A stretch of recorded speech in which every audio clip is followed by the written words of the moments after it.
জানি জানি অনেক দিন হলো জামাই ষষ্ঠী পেরিয়ে গেছে, কিন্তু আমার আর মিনি ব্লগটা শেয়ার করা হয় না। তো রান্নাঘরে সকাল সকাল গিয়ে দেখলাম বাবা তাল নিয়ে এসছে, যেহেতু ষষ্ঠী, আর মাও পুজো করিয়ে চলে এসেছিলো ষষ্ঠীতলা থেকে। তো এটা হচ্ছে আমার বাড়ির ষষ্ঠী।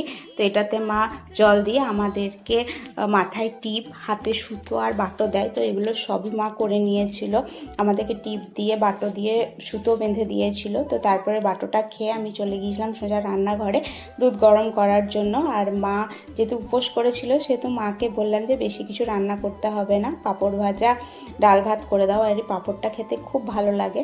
তো তারপরে আর কোনো ব্লগ করতে পারিনি। তো সোজা পার্লার চলে গিয়েছিলাম। তো পার্লার থেকে এসে ফ্রেশ হয়ে মা বললো যে কিছু একটা করতে, যেহেতু মা লুচি খাবে না। তো ভাবলাম যে নুডলস বানিয়ে দিই, কারণ নুডলসটাও ময়দার আর লুচিও ময়দার, তো ওটা খাওয়া যাবে।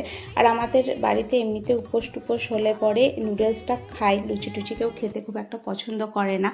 তো যেহেতু মা পেঁয়াজ রসুন কিছুই খাবে না, ওই জন্য খুব সাধারণভাবেই সেদিন এটা তৈরি করেছিলাম। তো প্রথমে জলে এটাকে ভালো করে সেদ্ধ করে নিয়েছিলাম। তো সেদ্ধ হওয়ার পরে আমি জাস্ট একটু তেল দিয়ে নেড়ে কর্নফ্লাওয়ার দিয়ে নামিয়ে দিয়েছিলাম, যেহেতু কিছুই দিতে পারিনি।